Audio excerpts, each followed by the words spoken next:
So, hi Josh. So our number one, I go through a little bit of mindset if since we're family. So my team, we go through quite a bit of mindset and leading up to a good buyer consult is, what's up here, why you're doing it, what your big why is. So I have if I ever get stuck, I go through my 1 through 6. So my 1 is my big why, what drives me, what makes me tick, what makes me get up in the morning. That's my 4 little kids. 2 is, and most of this will be covered in the consult too, but 2 would be how I protect you as a licensee. Since I have a license, I'm held to a higher standard, and so the things that I protect you as a buyer's agent is not paying too much and not buying a piece of junk. So price and condition. So that's the 2 biggest things I protect you on. 3 is even if my team has the listing, the 3 things that can't pass between me and the listing agent are price, terms, and motivation. So even if we take your listing, then I can't. Those 3 things can't pass between me and Jamie or Clay. 4 would be the 4 major types of agency, and I'll go over agency too. Buyer's agency would be what our relationship is.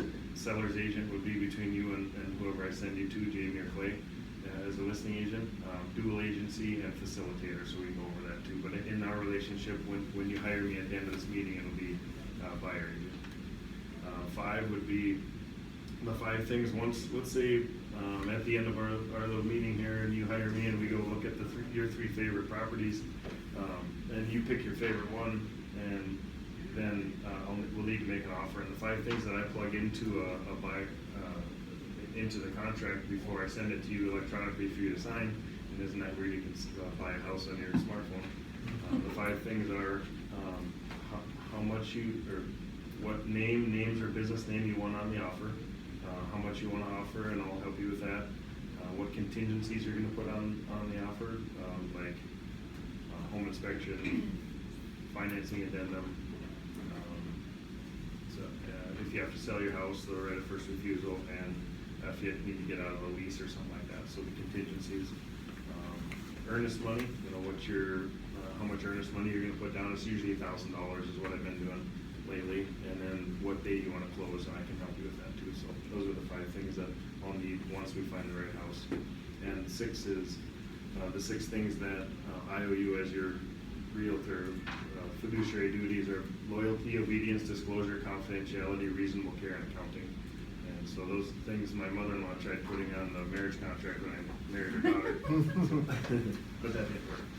So mindset is huge, and the reason why you do a buyer consult in the first place is because it helps you hit your goals, and it helps you be confident in that you are the best realtor for that person at the time. And you really have to know that. I mean, you're with the best training company in the world, and you have all of the systems and models and accountability that you need and want are available. So that's why it's important to have a buyer consult. Is every little question that any of my little realtors that I help coach could ask. There's something in this buyer consult or in my PowerPoint that would explain or help reason, the question that they have. So mindset is huge. Just one of the 6 personal perspectives is one of the perspectives. It really focuses on mindset. And when I was brand new in the car business, I had sold cars for 7 years. Yes, I was a car salesman, first in Wadena and then here in Fargo. But that was huge on my mindset because at first, when I was brand new, fresh off the farm, I wore polos with weird-looking ties with a polo shirt. Nice. It's very Wadena.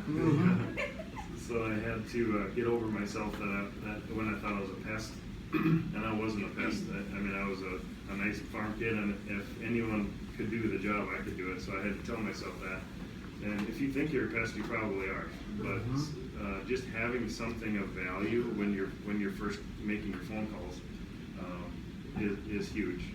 So that being said, getting people in for a buyer consult, it helps a lot when, if you're telling yourself, I have something for you. So if you were my little brother or sister, just for fun, let's get together at the office and go over a few of your options. I want to make sure that you're well taken care of, is some of the. So is that how you get a lot of these people that are, they have the phone reluctance of, they think they're a bother trying to get them in? It's, you're going into this call, before you even pick up the phone, you're saying, you need my services, I need to show you why you need my services and how I'm going to protect you throughout this process. Like, that's your mindset. So like, you need to meet with me, right? Yep. In a weak moment, you could get stuck with a weak agent, and I've been doing it 10 years. The first 5 years, I was new and I made a lot of mistakes, but I had a good team around me.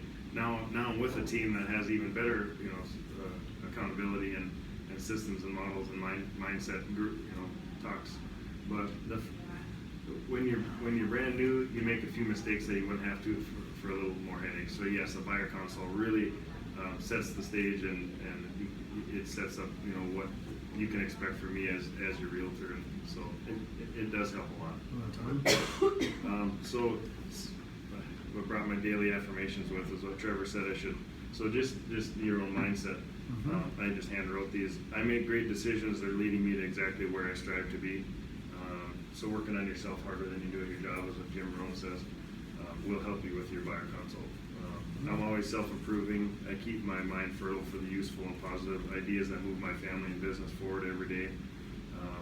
When I hear someone, just like this morning, a couple of the realtors that we are going for, saying our goals around the circle, and they're saying, I'm not a morning person, I suck at this or that, or I'm not good at budgeting or this. That's your affirmation. That's your affirmation. So you need to have, so write out some affirmations, even if you can't, if you don't remember to do them every day, try to, or even if it's once a week, just post them somewhere where you're like, oh, that's right, I haven't said those yet. So just saying them in your mind.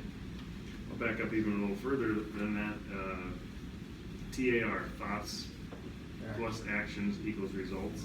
So, someone could say, okay, well, this is all good mumbo jumbo. How am I supposed to break it down?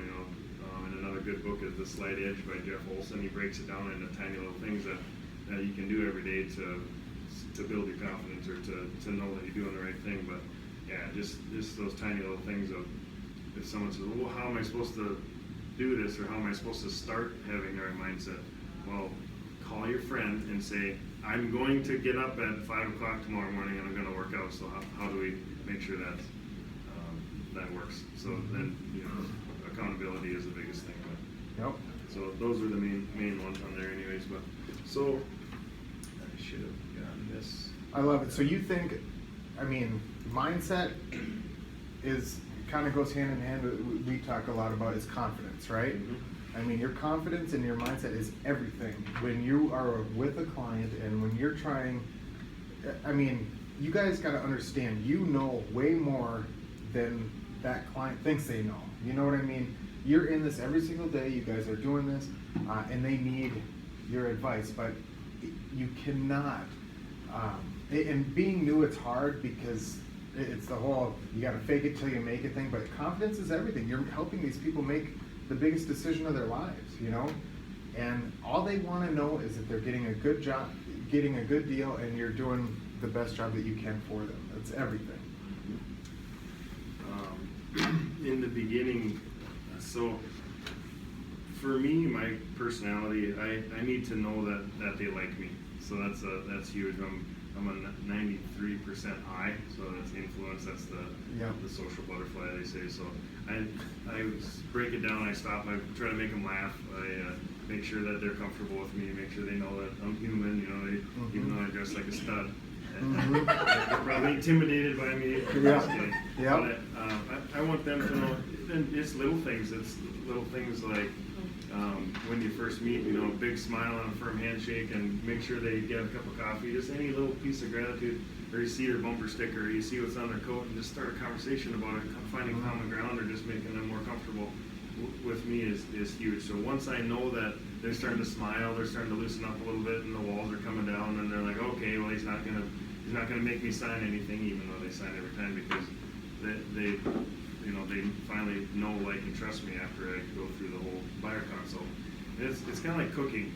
If you say I suck at cooking and I'm bad at it, it's just because you're not trying. just Yep. try, just get in front of people and Right. plow through a buyer consult, and there's other analogies there. Lee, where did you get that? You know, it's all about getting them comfortable with you. Where, like, I know, like, way back in the day, I took some Dale Carnegie classes and stuff, and really it's gaining trust and finding common ground and just breaking down their wall, because everybody, whether it's an open house they're walking into or sitting down for a buyer consult, they always have that wall up. And I love that about any commonality that you can find whatsoever is huge. But where did you learn that, or how did you pick that up? In the car business, they'd say, just go talk about anything except for what they think you're gonna talk about. They just expect me to be some pushy realtor, so Yep. just try to, so there's some acronyms. Ford, family, occupation, recreation, or dreams. So ask them about any of that. Who doesn't want to talk about themselves? Mm-hmm. So, I mean, if they're in a hurry, I'll ask them up front, you know, or just set the stage up front. We're gonna be here, we're gonna start this, if you're here at 1, since our appointment's at 1, I'll see you at 1, and then we'll be done no later than 2, and that's why I said the first showing at 2:15 after that. So they pick their 3 favorites. So that's Before you setting the even stage. sit down? Yep. Awesome. Yep, and ask them, text them, make sure, text me when you're here, and how do you like your coffee, soda, or water? Okay, coffee, well, then do you want black or whatever, so. Yep. Set the stage, and so talk, once we get there, we talk until I'm comfortable that they're comfortable. Mhm. So I know that I have about 10 to 15 minutes to BS with them and make them like me. So the family, occupation, recreation, and dreams. A lot of my go-to, which is really easy to say or ask, is what do you do for fun? Or if it's close to a weekend, what are you doing for fun this weekend? Or what did you do for fun this last weekend? And if they say, I don't have any fun anymore, well, then shame on you. Well, you need to, you deserve it. You know, I know you said you have 3 kids, and so just, who's the cook out of you two? Where did you two meet? You know, how's it? Where did you grow? Are you from Fargo, or did you grow up there? You know, and any little town that they say, you know someone from that town, or if you talk to enough people, that you're gonna figure out who's from that town. But that's just a lot of it. Once you practice it, I know it's like you feel like you have mud on your boots sometimes, but my coach always says, make peace with the boredom of mastery. So it's not all glamorous and rainbows and unicorns, but it is just do the little things, make the 30 phone calls a day, have a buyer consult, and all of a sudden it gets a lot easier after that. Love it. Yeah, building rapport is an art, and it gets easier and easier. So I'll go over, you know, right in the beginning after I'm done making them comfortable with me, and we'll go over this paperwork. You don't have to sign anything right now, but agency. So this is what I had mentioned earlier, the 4 types of agency. I would be your agent. I would work for you, and I owe you the fiduciary duties that I went over already here too. That's on this page. So a lot of these forms, I call them be nice forms. So this is why I have to be nice to you. Sure. So like I said, held to a higher standard, and as a licensee, I have something to lose if I do something wrong. And plus, we carry errors and omissions insurance too. So if I mess up, then you know that's all the little things that you're saying add value to them hiring me.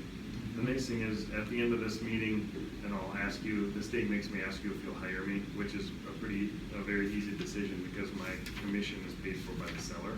So you'll see here, the seller pays my commission of 3%. It's the point right at the box that's checked 3%, and so we'll get there. So Okay.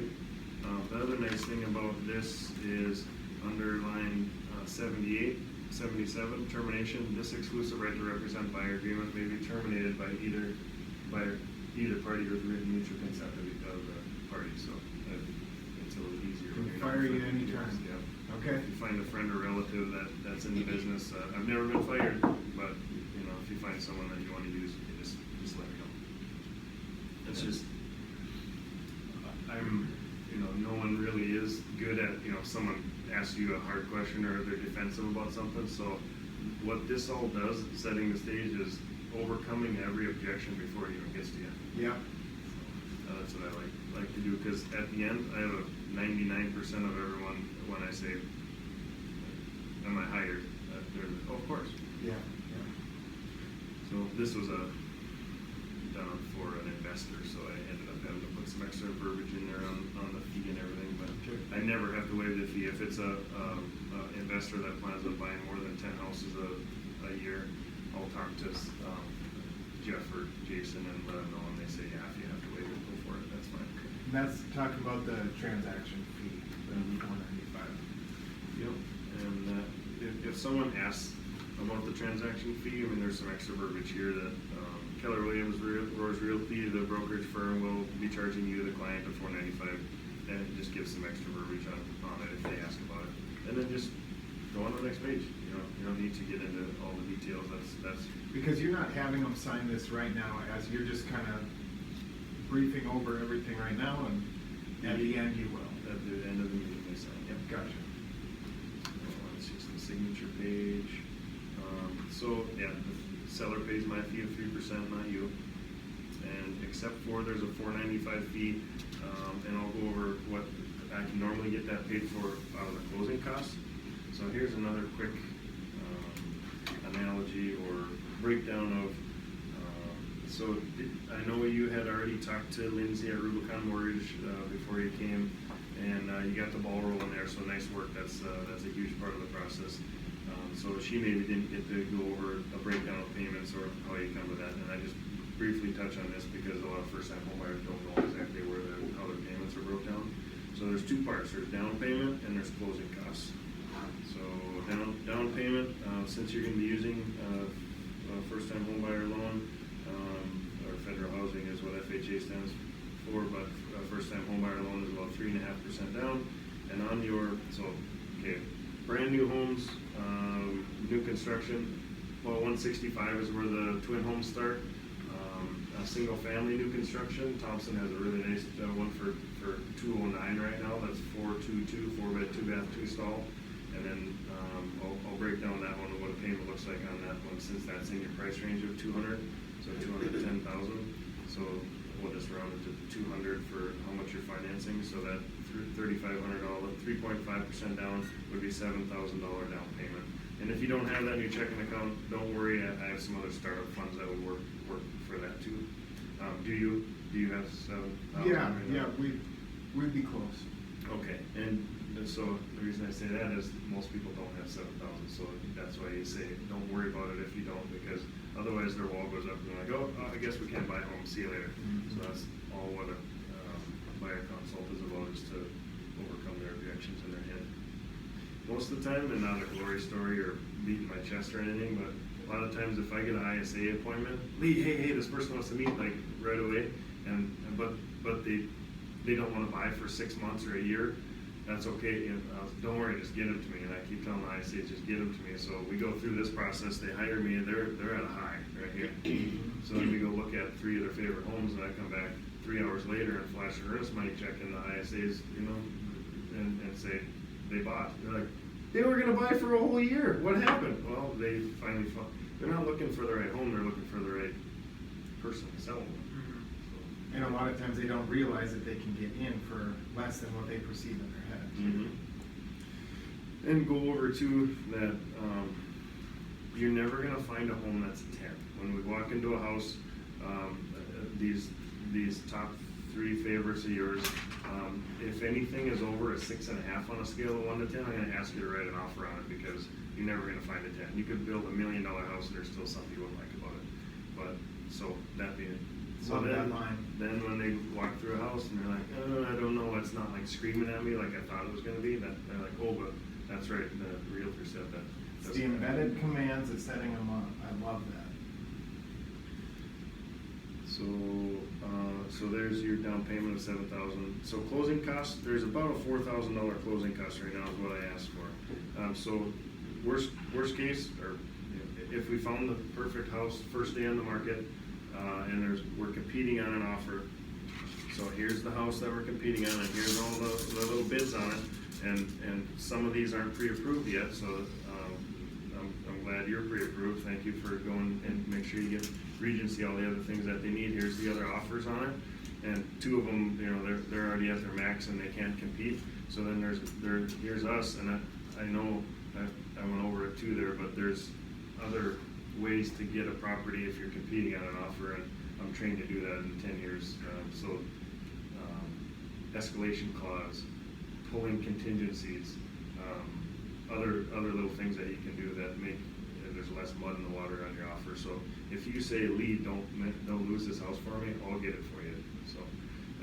So yes, once we get an offer put in a hot market, you might have to pay your own closing costs. And a breakdown of what this is on the 4,000 is your bank is going to charge you a 1% origination fee, which would be, if you borrow 200, that would be 2,000. So the other 2,000 is going. That's your money, your cost. That goes into an escrow account. So this is your money, but the rest of that goes in there. And then so a breakdown of the payment. So let's say you have at 4 1/8 right now, 4.125. Every 100,000 borrowed is around $485 a month. So let's round that up to 500. So a $200,000 house, you can have about $1,000 principal and interest payment. So here's your whole breakdown of payment. PITIS. Principal, interest, taxes, insurance, and specials. So, and you don't have to worry about any of this. I know this is way too much information, but this is what I have to think about. So your principal and interest is going to be that 1,000, and then you're going to have, if you're going new construction, there's going to be about 300 extras. New construction, about 500 extras. Pre-existing or pre-loved house is going to be about 300. So taxes, 200. Insurance, 100. I'm just rounding these all off. And specials, if it's new construction, you might have a couple hundred at least. So 2, 4, 5. So there's a total payment of about $1,500. So when you make that payment each month to your bank, 1,000 of it goes to pay down your loan, 200 to taxes, 100 to insurance, 100 to specials. So then every month, $500 goes into this account. So every month you pay, 500 goes in that account. So then at the end of the year, you're not going, crap, Christmas is here, and I forgot to save for my taxes, and all of a sudden you got a $3,000 tax bill. Now you don't have to worry about it. The escrow account will pay for that, and your insurance of $600 a year, and your specials of whatever they are. So then you don't have to worry about it. That's eliminating risk. Mm-hmm. And then out of this closing cost of $4,000, I can normally get, if we're not competing, that $495 fee paid for out of your closing costs. So you don't owe me anything now. Like there's a couple other agencies in town that do make you pay $1,000 retainer fee right now that comes out of your checking account, but we don't do that. That $495 would just be at closing.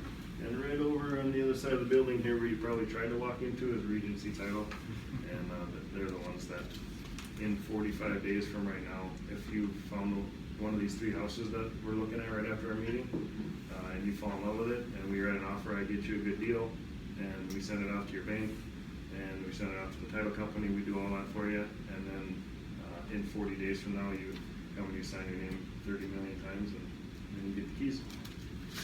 Perfect. So to move on, so that's an explanation of that. Disclosure. So this is just a disclosure of if you want to look to see if there's any bad people in the area. If there's kids in the room, don't say sex offender, because most of the time they'll say, "Mommy, what's a sex offender?" And then you gotta explain that. So radon, floodplain, homeowners insurance out there. It's just some websites that you can go and figure out what's there. If there's multiple offers, the seller has to tell me, and I have to tell you, so you can put your best foot forward if you want to on a multiple offer. And I haven't lost in 4 years on a multiple offer too. So nice. If once we get that far, I owe you a final walkthrough before closing. If you want to have a home inspection, Daryl Dahl is my favorite, but you can use whoever you want. My little chubby buddy Daryl can get up in the little attic space and do it for you, but he's about $325. You can have. It's a tight squeeze, but you make some room in there. That's exactly where I thought you were going with that. So we already went over most of this already. So once we get this far, they already are like, oh, I guess it is pretty easy to buy a house, and I guess yeah. If he has, even though my cousin said don't sign anything when I go in there, they just didn't need me, that's all. So, Yep. okay. So buying a home, I'll go through our mission statement if needed. But this is if they seem like they're, could be a good fit for a realtor. I'll go through our mission statement too, because we're always looking for good talent too, so. Okay. Understanding the market. So as you know, it's a hot market right now, and here's the percentages for in all of Fargo, West Fargo, and even close to Moorhead numbers. So once we find the right house, I'm a landlord too, so when I do walk through a house, I kind of know if there's going to be, go back to that price and condition, I'll know if it's way grossly overpriced, because there is some newer realtors, and I probably even did it myself a couple times when I was brand new. I had a friend that wanted to list their house, and they said, well, we need this much money for a down payment on our next one, so then they inflate the price, trying to get their down payment. That's not the buyer's fault. That doesn't matter to them what you need for your down payment. So if there's a house that's overpriced, I'll know, and I'll call the other agent and say, what, you can't get that much for it. So when we find a house, the chances are, if it's priced right, and I'll let you know that, we will give them what they're asking, because the nice part is too, when we send it off to the lender and they send out their appraiser, you could have 3 appraisals on a house right now, and it would be, all the appraisals would come in really close to each other, so you're protected on the price. The bank won't let you pay too much. So, first steps, 100% of my clients choose buyer agency. Things on my marriage contract, fiduciary duties. I do look at between 60 and 100 houses a month too, so we kind of, that helps on the price. Make sure that they're not overpriced. Already went over benefits of pre-approval. Seller always pays my commission. So down payment, we went through that. Earnest money, once we get you a good deal and send it off, and they accept it, and it's a fully executed purchase agreement, we will give them, the selling agency, $1,000 of our earnest money, and that's essentially a down payment or skin in the game. Just basically it's saying, I'll bet you $1,000 that as long as everything goes well with these contingencies, that will buy the house. So the only time that you would ever have to give it up, or that I would tell you should give it up, is if it's right before closing and you're supposed to move in, and all of a sudden you find a better house that you like down the street. You're committed to this one. If the seller already moved out and you were a jerk about it, then I would say go ahead, you should give your earnest money up. But that's only if you breach contract. So otherwise, you're protected by the words that I put in the contract to get your earnest money back if anything goes wrong with those contingencies. Inspection, that when you hire someone to do your home inspection, that doesn't have to be someone who's licensed either. It could be a friend or relative that's confident in the buildings. So you pay them a fee to go and find things wrong with that house. So when they come back with a list of 25 things that are wrong with the house, it's going to be cat scratches, in the carpet, or it's going to be broken outlet covers, or a nick in the drywall, things like that. The things that I do get the seller to pay for are safety issues and major items that we didn't know about before we wrote the offer. So safety issues, like if there's bare wires inside the panel or anything like that, or if they uncovered a crack in the foundation, that during the home inspection. So those things I'll have the seller pay for. And once the inspection's done, you have options, but I do advise you not to ask for little things that we already knew about.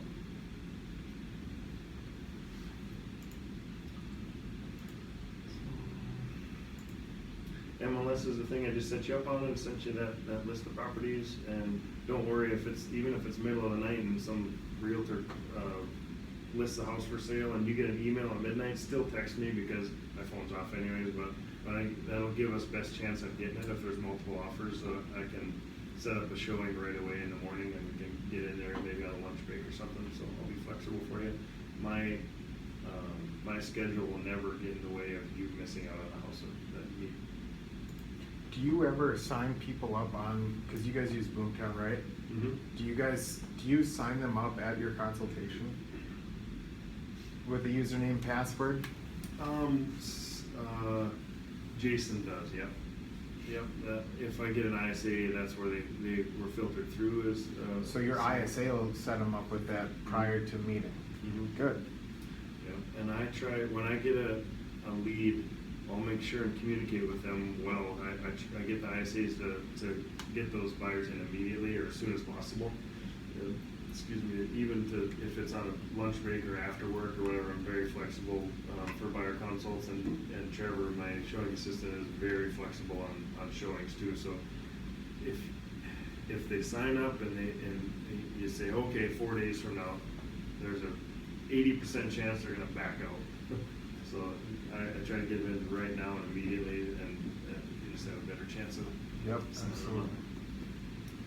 For sale by owner, new construction, so I did it when I was brand new too. I held a lot of open houses, and the people at the open houses likely represent the seller. So they're under contract with the seller to get the most money possible for that house. So when you walk in, after you hire me, I'll give you a t-shirt or a sticker that says I'm with Lee, and then they'll leave you alone when you walk into the open house. And new construction too, they always pay my fee.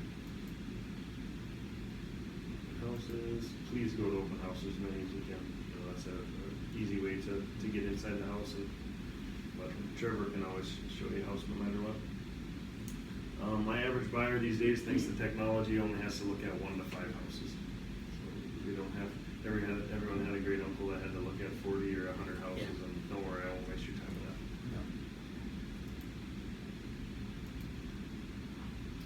Putting in an offer, I went through the 5 things I'll ask you, what name, how much, contingencies, earnest money, and closing date. So those are the 5 things I'll ask you. 1% of purchase price on the earnest money, I went through that already.